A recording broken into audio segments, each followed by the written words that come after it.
All right, so we're going to go ahead and play a little clip, and this clip is by Pastor Adam.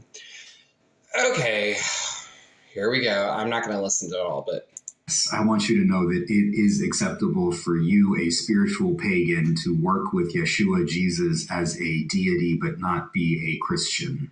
Jesus is fine with this. In fact, it reminds me of Mark chapter 9, when a disciple of Jesus named John comes to him and says, "Teacher, we saw someone casting out demons in your name, and we tried to stop him because he was not following us." So, he's going to go on to build this whole narrative on why you should be polytheistic, basically. And Christ actually condemns polytheism when he says there is one way to the Father, and that's through him.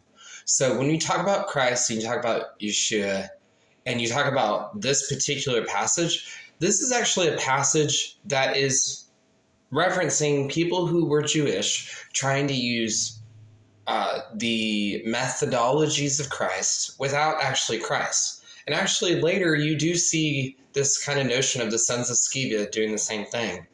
And they get the crap beaten out of them. But let's go ahead and hear the rest of this basically blatant heresy from the so-called pastor.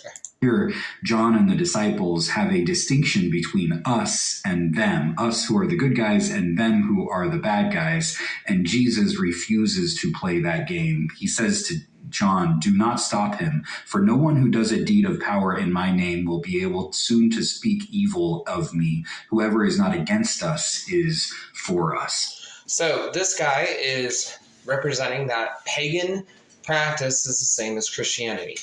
I just really need to stress that that passage that he talked about, when the disciples are talking about that particular place, they are Jewish. And the sons that are using that type of temperament, they're not pagan priests. They're not practicing Buddhism. They are Jewish men just like the disciples were. So this is a extrapolation that is just far-fetched. So if you think that magic and faith are the same thing and can be used coincidentally in the same way, you are mistaken. That's actually invocation, or that is transference of energy or sapping energy. And there's a lot of other things in the occult world that is, but it is not the same. So this person is leading people astray. Are there some truths that parallel? Sure. But in light of that, no, Christ does not say that you may be a pagan. He says, leave all and follow me. That also includes the ways that you were risen.